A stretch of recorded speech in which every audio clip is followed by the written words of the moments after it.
para mais uma aula. E hoje nós estaremos estudando ciências, tá? Nós estaremos falando sobre misturas, dando continuidade à matéria de misturas, tá bom? Hoje nós estaremos falando sobre separação de misturas. Coloquem a data no livro, dia 2 de setembro. As páginas são a 225 a 240 do livro, ok? Vamos lá? Separação de misturas. Nós já estudamos que existem diferentes tipos de misturas e que elas podem ser formadas por diferentes componentes. Mas será que ao invés de misturar, nós quiséssemos separar essas misturas, separar esses componentes? Será que isso é possível? Sim, isso é possível por meio de técnicas de separação de misturas. Vamos observar a situação a seguir? Para preparar café, Samuel adiciona 2 colheres de sopa de pó de café no filtro de papel. Em seguida, despeja a água aquecida sobre o pó de café, cuidadosamente, formando uma mistura. O que aconteceu com a mistura que Samuel preparou? Vamos pensar? Os componentes do pó de café que não se dissolveram na água aquecida ficaram retidos no filtro de papel, tá? Aqui, ó. Ele colocou o pozinho de café aqui, colocou a água, né? Ao passo que ele coloca a água quente, esse pó vai se dissolver, né? E vai formar aqui o nosso cafezinho. O que acontece?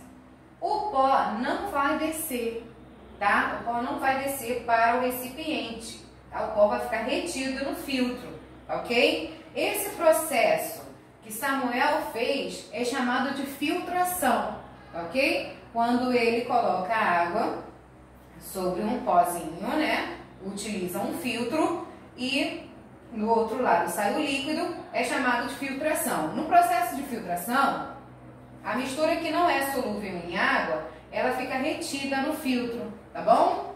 Vamos lá. Observe a atividade que o Rodrigo realizou em sala de aula. Rodrigo preparou um filtro de garrafa PET, tá? Ele utilizou areia e algodão. Misturou uma água barrenta, tá? Uma água com barro, e passou essa água com barro no seu filtro que ele tinha produzido. Ao passo que ele jogou a água com barro no filtro, a água saiu quase limpa, praticamente limpa. Aqui a gente até consegue vê-la limpa, né? Mas ela saiu praticamente limpa, tá? Esse processo que o Rodrigo usou é chamado de filtração, onde as impurezas elas ficam retidas no filtro, tá? Elas não passam para o recipiente que ele colocou ali, tá bom? Na filtração, a mistura passa por um filtro. A maior parte dos componentes insolúveis em água, e geralmente sólidos, fica retida no filtro, enquanto o restante da mistura o atravessa. Decantação. Débora fez um suco de maracujá, esse suquinho aqui, ó. Ela bateu a polpa da fruta no liquidificador com água, mas se esqueceu de remover as sementes que ficaram retidas, ou ficaram trituradas, como mostra nessa imagem, tá? Na situação apresentada, as sementes do maracujá não se dissolveram na água, tá? Então, o que acontece? Após certo tempo, né, do suco ali, essas sementinhas elas vão ficar retidas aqui no fundo do copo, tá? Esse processo em que as sementes ficam retidas no fundo do copo é chamado de decantação, tá? A decantação, então, ele é o processo a qual a separação de misturas ocorre assim: depois de certo tempo, tá? Com a bebida ali, né? Com o líquido ali, ele vai se depositar no fundo do copo e aí acontece a separação da mistura, tá? E o suco fica para cima e as sementinhas para baixo, tá? Isso pode acontecer tanto no fundo do copo quanto ficar boiando também, tá? Na decantação. Aqui a gente tem outro exemplo, ó. Um pouco de solo foi misturado com água em um copo, resultando em uma água barrenta. Olha só, foi misturado solo com água, ficou aqui, ó, bem escuro, tá vendo? Logo depois de certo tempo, o solo ficou lá embaixo, as partículas do solo ficaram depositadas embaixo e a água para cima, tá? Esse processo de separação é chamado de decantação, tá bom? Evaporação. Quando a gente fala em evaporação, a gente está falando também na roupinha que a gente coloca na corda, né? A gente vai lá colocar, vai lavar a roupa, vai pendurar ela lá na corda.